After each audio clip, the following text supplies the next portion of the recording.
사흘 되던 날에 갈릴리 가나에 혼인이 있어 예수의 어머니도 거기 계시고 예수와 그 제자들도 혼인의 청함을 받았더니 포도주가 모자란지라 예수의 어머니가 예수에게 이르되 저희에게 포도주가 없다 하니 예수께서 가라사대 여자여 나와 무슨 상관이 있나이까 내 때가 아직 이르지 못하였나이다. 그 어머니가 하인들에게 이르되 너희에게 무슨 말씀을 하시든지 그대로 하라 하니라. 거기 유대의 결례를 따라 두세 통 드는 돌 항아리 6이 놓였는지라. 예수께서 저에게 이르시되 항아리에 물을 채우라 하신즉 아구까지 채우니 이제는 떠서 연회장에게 갖다 주라 하심에 갖다 주었더니 연회장은 물로 된 포도주를 맛보고 어디서 났는지 알지 못하되 물떠온 하인들은 알더라. 연회장이 신랑을 불러 말하되 사람마다 먼저 좋은 포도주를 내고 취한 후에 낮은 것을 내거늘 그대는 지금까지 좋은 포도주를 두었도다 하니라. 예수께서 이 좋은 표적을 갈릴리 가나에서 행하여 그 영광을 나타내심에 제자들이 그를 믿으니라. 아멘. 할렐루야. 아멘. 지난 시간부터 요한복음에 기록되어 있는 7가지 표적, 다시 말씀드리는 7가지 기적에 대해서, 예수님께서 행하신 7가지 기적에 대해서 같이 말씀을 나누는 가운데에 첫 번째 표적인 가나의 혼인잔치라는 제목을 가지고 지지난주에 같이 말씀을 나누었습니다. 오늘 읽어드린 본문 말씀의 내용은 예루살렘에서 북쪽으로 약 60마일 정도 떨어진 가나라고 하는 곳에서 혼인잔치가 한참 무르익고 있던 그때를 배경으로 해서 기록된 하나님의 말씀입니다. 가나 혼인잔치에는 예수님의 어머니 그리고 예수님 그리고 예수님의 제자들까지도 청함을 받았습니다. 그런데 혼인잔치가 한참일 때에, 한참 무르익고 있는 그때에 뭐가 떨어졌습니까? 포도주가 다 떨어졌다라고 성경은 가리켜 기록하고 있습니다. 오늘날 같으면 뭐 포도주가 떨어진 거 뭐 대수입니까? 포도주 대신할 음료수들이 많이 있잖아요. 콜라도 있고 사이다도 있고 그 다음 맥주도 있고 또 등등 많은 음료수들이 있습니다. 포도주가 떨어졌으면 그걸 대신해서 해야 할 음료수들이 많이 있었지만 그때 당시에는 약 2000년 전 그때 당시에는 음료수가 그렇게 많지 않았습니다. 특별히 중동 지역에서는 잔치하면 음식과 포도주는 절대로 없어서는 안 될 그런 음식들이었습니다. 더군다나 우리처럼 오늘날 결혼식 하면 한 3-4시간 하고 끝나는 것이 아니라 그때 당시에 중동, 지금도 그런 거로 알고 있습니다. 혼인 잔치가 벌어지면 약 일주일간 계속해서 잔치가 벌어집니다. 그러니까 일주일 동안 사람들이 계속 같이 머물면서 같이 즐기고 할 때 음식이 떨어지면 되겠어요? 더군다나 포도주가 떨어지면 되겠습니까? 절대로 있을 수 없는 일입니다. 잔치에 포도주가 떨어졌다? 이거는 상상할 수도 없는 그런 시대였습니다. 그러므로 포도주가 떨어졌다라고 하는 그 의미는 이제 잔치는 끝났습니다 라고 그렇게 해석할 수도 있는, 그만큼 포도주가 중요한 때였다라고 말씀드릴 수 있습니다. 이와 같이 포도주가 다 떨어진 이런 급박한 상황에서 마리아는 예수님에게로 달려갑니다. 그리고 이렇게 말을 합니다. 저희에게 포도주가 없다 하니. 이런 급박한 상황에서 예수님을 찾아가 그렇게 말을 하니까 여기에 대한 예수님의 입장은 이렇습니다. 오늘 읽어드린 4절 말씀 보겠습니다. 4절 말씀 보니까 예수께서 가라사대 여자여 나와 무슨 상관이 있나이까 내 때가 아직 이르지 못하였나이다. 여기서 예수님께서는 어머니 마리아에게 여자여 라고 부르십니다. 그런데 여기서 뿐만 아니라 여자여 라고 하는 이 단어는 예수님께서 십자가에 못 박혀 돌아가셨을 때도 또 한 번 사용하셨습니다. 자, 말씀 볼까요? 요한복음 19장 26절 말씀해 보니까 뭐라고 말씀하세요? 십자가 밑에 있는 마리아를 향하여 여자여 보소서 아들이니이다. 우리 풍습으로는 절대로 이해할 수 없는 그런 용어입니다. 만약에 어머님에게 우리가 여자요 여자요 하면 이놈이 실성을 했나 돌았나, 자기를 낳아준 엄마를 향하여 여자요 여자요 하고 다니면은 이게 돌았나 하고 귀싸대기 한 대 맞을 겁니다. 우리 풍습으로는 어머니, 나를 낳아준 어머니를 향하여 여자요 여자요, 이거는 상상할 수도 없는 그런 일입니다. 그런데 이때 예수님께서 이 시대에 사용했던 이 단어의 원뜻은 예의 없는 단어, 속된 단어, 그런 뜻이 아니라 오히려 존중의 언어였고요, 정중한 표현이었다라고 말씀드릴 수 있습니다. 굳이 오늘날 단어로 번역을 한다면 우리가 이렇게 번역을 할 수 있습니다. 부인이요 라고 그렇게 번역을 할 수 있습니다. 그러나 그 부인이요 라고 한 그 단어보다 더 정중한 단어였다라고 우리가 생각하시면 됩니다. 하여튼 예수님께서 여기서 여자요 라고 표현하신 것은 여기에 이유가 있었습니다. 왜 자기를 낳아준 마리아를 향하여 여자요 라고 말씀하셨는가? 거기에는 이유가 있었는데, 첫 번째 이유는 나는 더 이상 당신의 아들이 아닙니다 라고 하는 그런 의미가 여기에 담겨져 있습니다.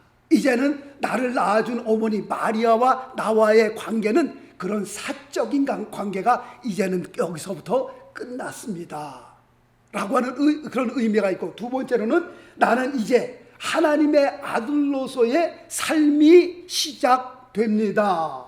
공식적으로 말하면 나는 이제부터는 하나님의 아들로서 공생애가 시작이 됩니다 라고 하는 그런 의미에서 자기를 낳아준 어머니 마리아를 향하여 여자요 라고 그렇게 표현을 한 겁니다.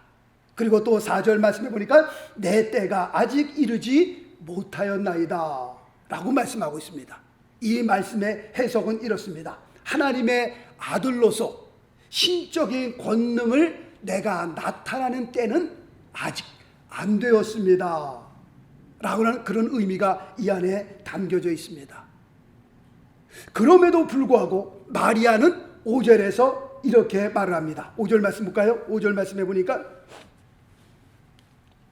그 어머니가 하인들에게 이르되 너희에게 무슨 말씀을 하시든지 그대로 하라 하니라. 지금 5절 말씀에 보니까 예수님께서 예수님의 어머니 마리아가 그 하인들에게 당부를 합니다. 어떻게 당부를 합니까? 너희에게 무슨 말씀을 하시든지 그대로 하라 라고 하는 그런 당부의 말을 하게 됩니다. 우리가 성경을 읽어 내려가다 보면은 성경 안에는요 정말 말도 안 되는 그런 기적들이 성경에 수없이 기록되어 있는 것을 보게 됩니다. 우리가 봐도 상식적으로 이해가 되지 않는 그런 기적들이 기록되어 있습니다. 그러나 말도 안 되는 그런 일들이지만 하나님의 말씀을 믿고 그대로 순종했더니 어떻게 해요?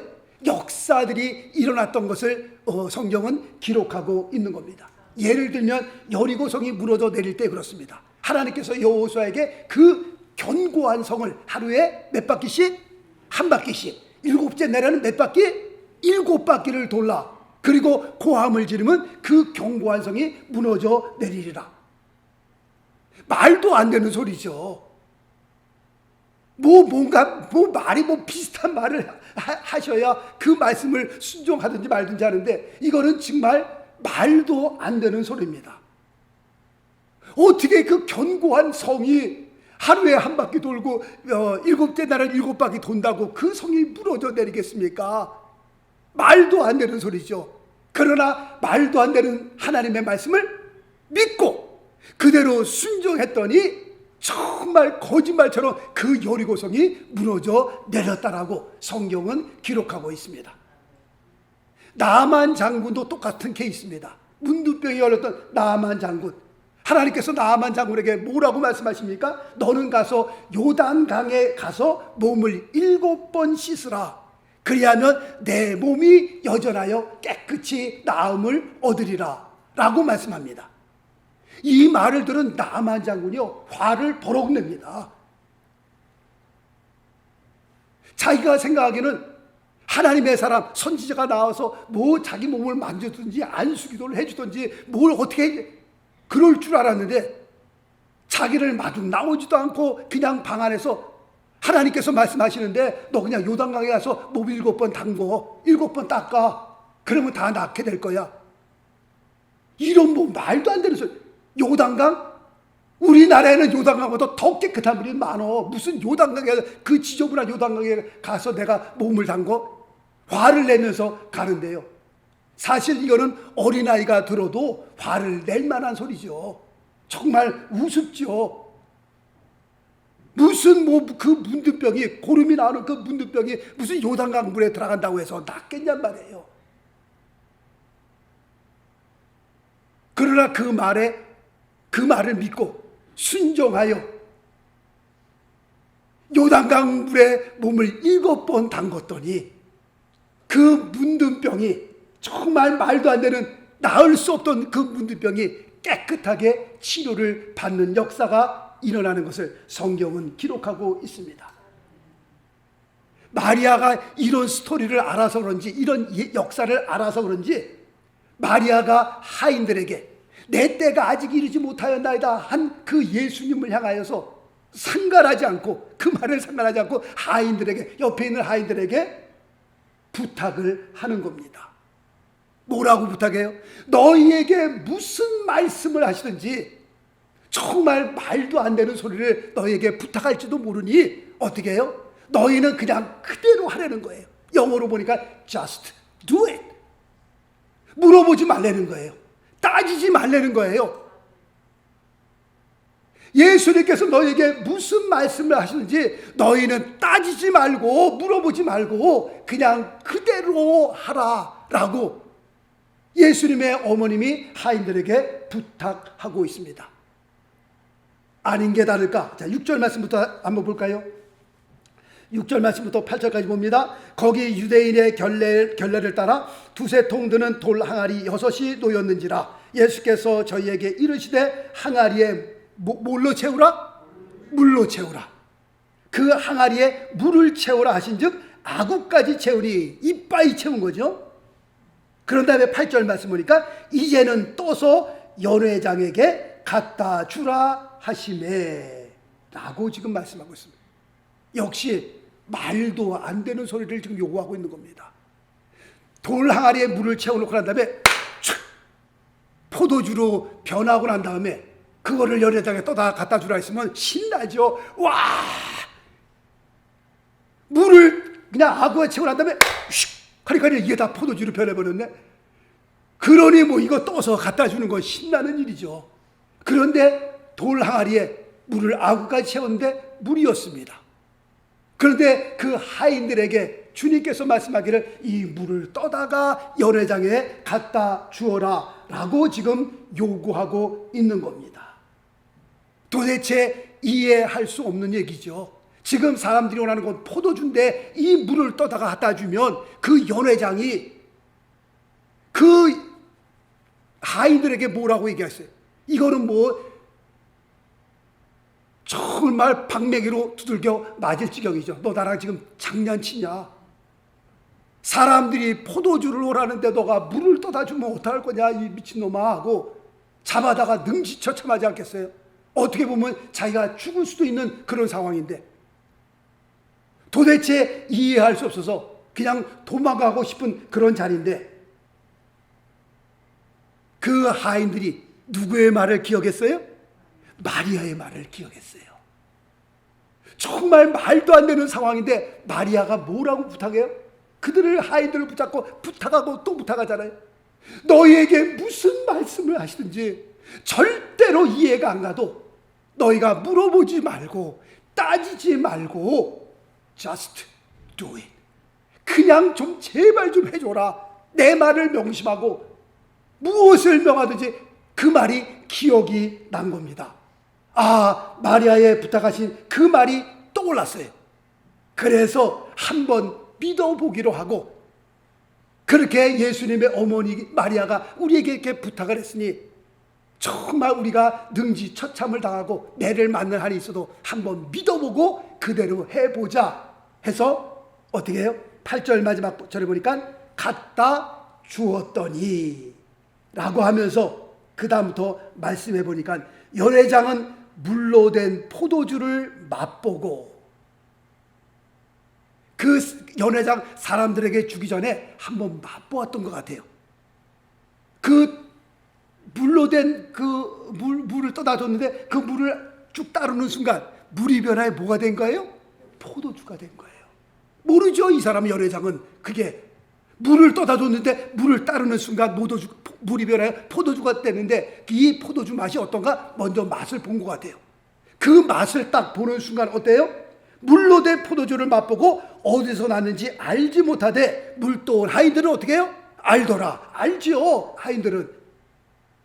연회장이 신랑을 불러 뭐라고 말합니까? 사람마다 먼저 좋은 포도주를 내놓고 그 다음에 취한 후에는 그것보다 못한 포도주를 내는데, 여기서 지금 뭐라고 말씀하고 있어요? 당신은 정말 급상품 아주 좋은 포도주를 여태까지 숨겨 두었습니다 라고 지금 얘기하고 있습니다. 이게 누구의 역사요? 하나님의 역사죠. 이게 정말 상상도 못할 일. 과연 어떻게 이런 일이 일어날 수 있을까?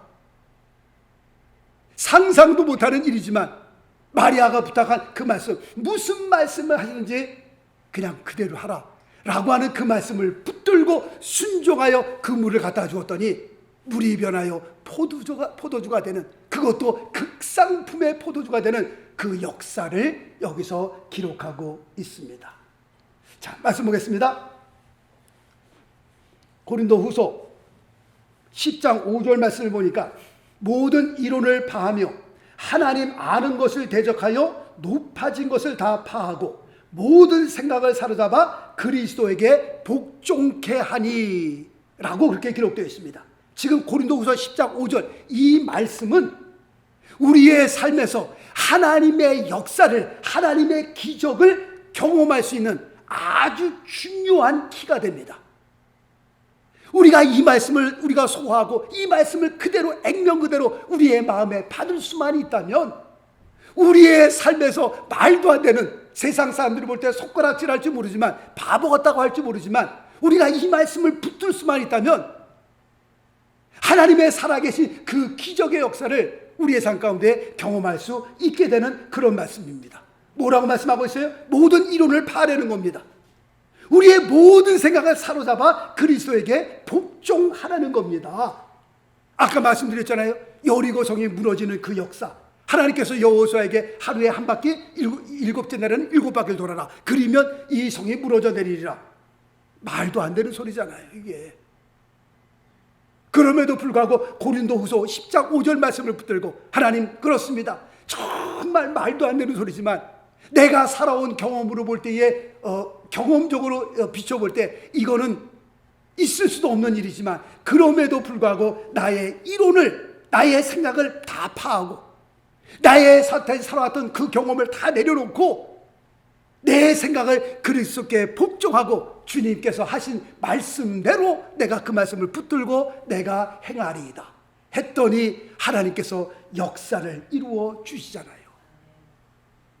계속해서 하나님을 향하여 따졌다라면, 그 내 이론을 내렸더라면, 하나님, 제 생각에는 이렇습니다. 제가 살아온 경험에는 이렇습니다. 어떻게 이런 일이 일어날 수 있습니까? 이런 일이 절대로 일어날 수 없습니다 라고 우리가 계속해서 따져 물을 겁니다. 나만 장군도 그렇습니다. 처음에 그 말을 들었을 때는, 하나님의 선지자의 말씀을 들었을 때는 화를 냈지만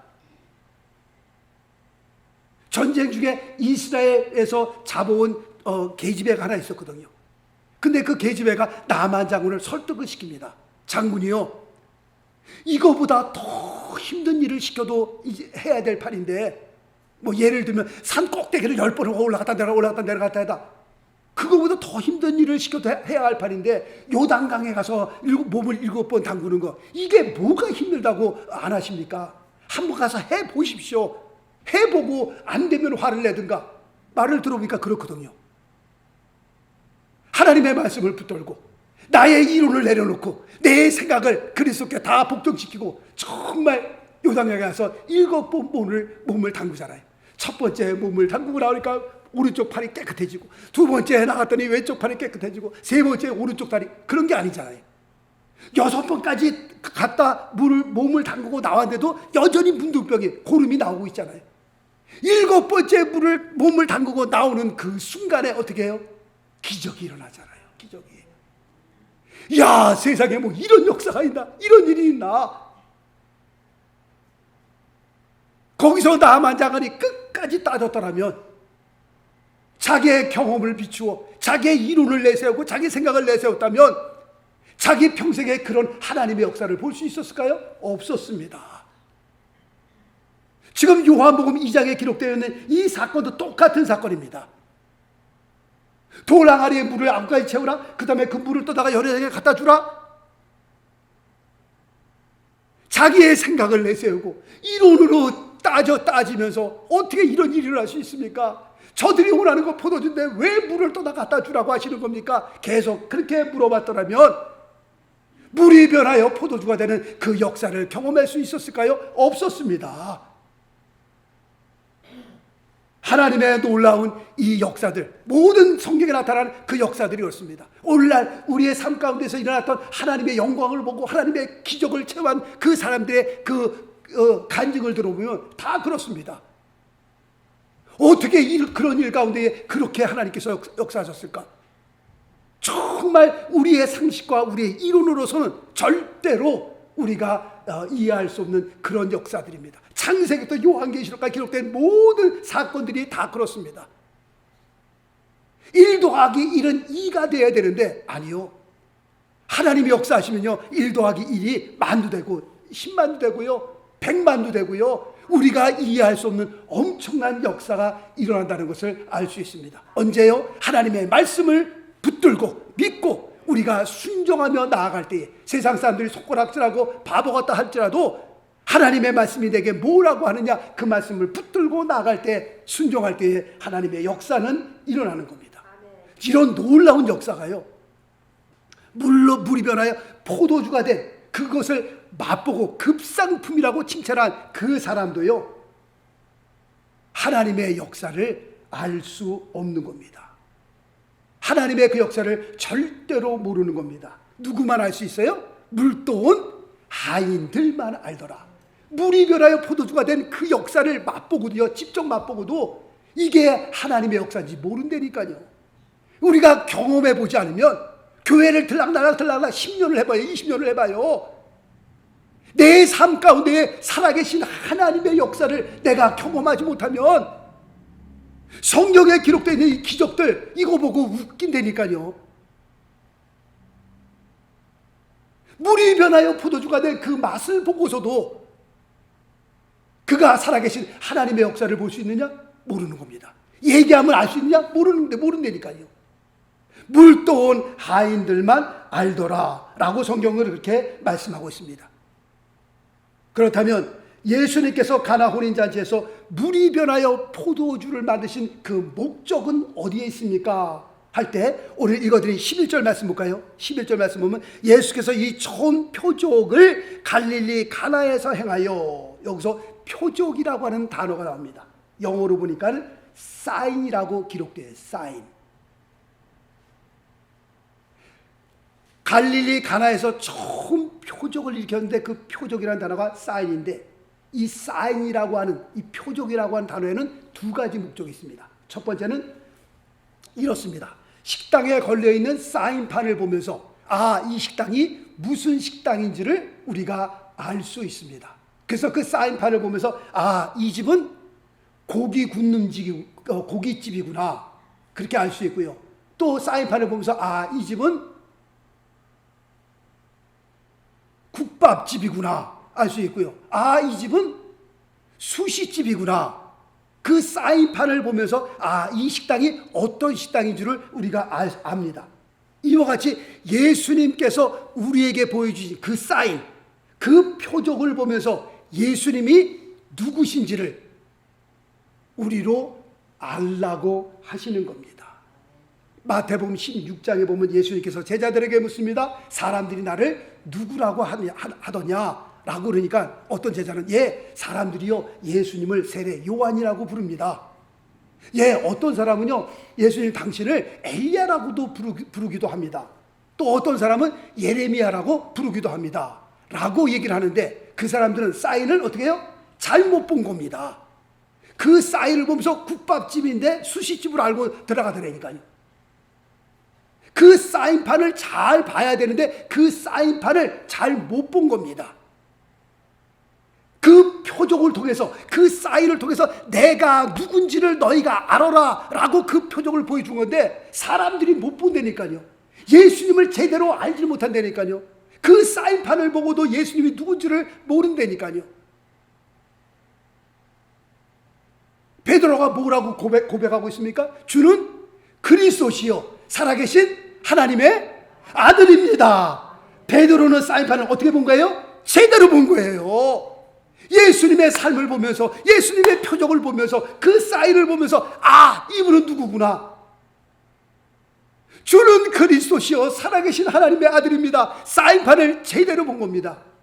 예수님께서 그 목적 때문에 표적을 보여주시는 겁니다. 내가 굉장히 굉장한 사람이다, 내가 이런 사람이다라는 걸 폼잡으려고 하는 것이 아니라 예수님께서 기적을 베푸신 이유는 그 기적을 보면서, 그 사인을 보면서, 그 표적을 보면서 내가 누군지를 좀 알았으면 좋겠다 라는 목적에서 예수님께서 표적을 일으킨 겁니다.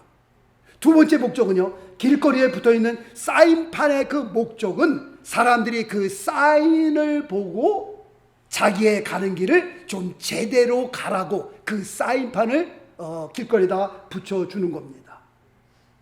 그래서 사람들은 길거리에 붙여져 있는 사인판을 보면서 내가 잘못된 길로 갔으면 다시 자리를 제대로 잡습니다. 나 오늘 사우스로 가고 있는 줄 알았더니 사인판을 보니까 내가 지금 노스로 가고 있네? 그럼 내려갖고 다시 돌려야죠. 나는 지금 LA 쪽으로 가고 있는 줄 알았더니 지금 내가 메인 쪽으로 가고 있네? 사인판을 보니까 그러면 그 사인판을 보고 내려서 다시 돌려갖고 이쪽으로 가야죠. 그 사인판의 목적이 그렇습니다. 당신이 가는 길의 목적지를 제대로 알고 잘 가십시오 라고 하는 그 사인판의 목적이 거기에 있는 겁니다. 예수님께서 우리에게 보여주는 표적의 목적도 거기에 있습니다.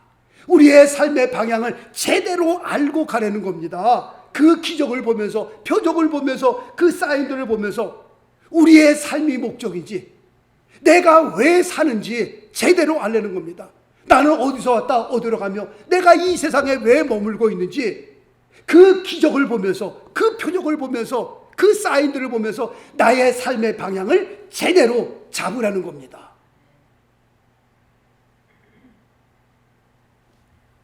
자, 11절 말씀 한번 봅니다. 다시 한번 봅니다. 예수께서 이 처음 표적을 갈릴리 가나에서 행하여 그 영광을 나타내심에 제자들이 그를 믿으니라. 지금 11절 말씀 보면서 이 표적을 통하여 어떻게 해요? 하늘나라의 영광을 나타내 보여주셨습니다. 두 번째로는 이 표적을 통해 제자들이 예수님을 믿게 되는 역사가 일어났습니다. 예수님께서 표적을 보여준 목적입니다.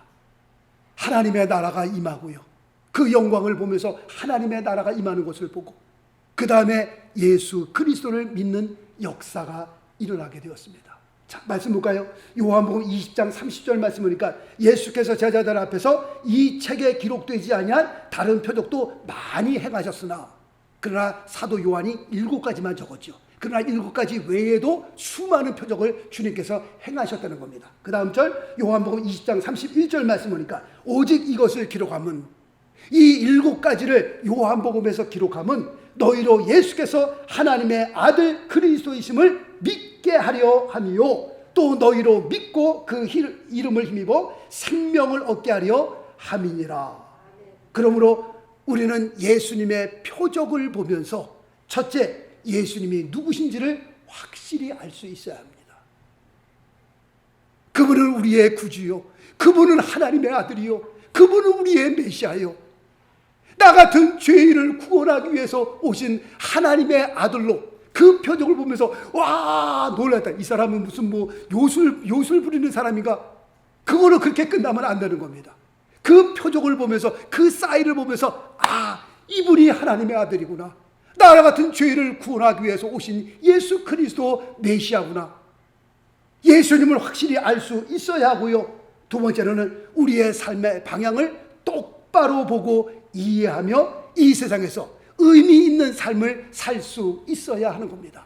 예수 그리스도 모를 때는 내 마음대로 살았지만, 내가 하고 싶은 대로 살았지만, 내가 예수 그리스도를 만나면서 그 표적을 보면서 우리의 삶의 방향을 이제 틀어야 할 때가 된 겁니다. 하나님께서 뭘 원하시는지, 하나님의 말씀을 보면서 하나님께서 나를 어떻게 살기를 원하시는지, 세상에 나가서 빛과 소금의 직분을 감당하며 이 세상에서 예배자의 삶으로, 사명자의 삶으로 살기를 원하실 텐데, 우리가 짧은 이 세상을 지나면서 우리는 어떻게 살아야 합니까? 하나님 앞에 기도하셔야 되는 겁니다. 늘 말씀을 드리잖아요. 여기서 이제 30년 후에는 이제 거진 대부분 다 안 계실 거라고. 30년이 뭡니까? 20년, 10년. 우리가 언제 이 세상을 떠날지 알지 못하는 겁니다. 하나님 부르시면 다 가야 할 인생인데, 하나님 앞으로 10년을 더 삽니까? 20년을 더 삽니까? 30년을 더 삽니까? 앞으로 남은 생애를 하나님 우리가 어떻게 살아가야 합니까? 우리의 삶의 방향을 똑바로 이해하고 똑바로 잡고 이제 똑바로 살려는 겁니다. 그 표적들을 보면서, 하나님의 영광과 주의 역사를 보면서, 주님께서 이루신 가나 혼인잔치의 첫 번째 표적을 보면서 정말 우리의 마음속에 예수 그리스도가 누구신지, 그리고 나는 어떻게 살아야 하는지 마음의 확신을 가지고 우리의 남은 생에 하나님 앞에 영광이 되는 그런 귀한 복된 삶 되시길 예수 그리스도 이름으로 축원합니다. 기도하겠습니다.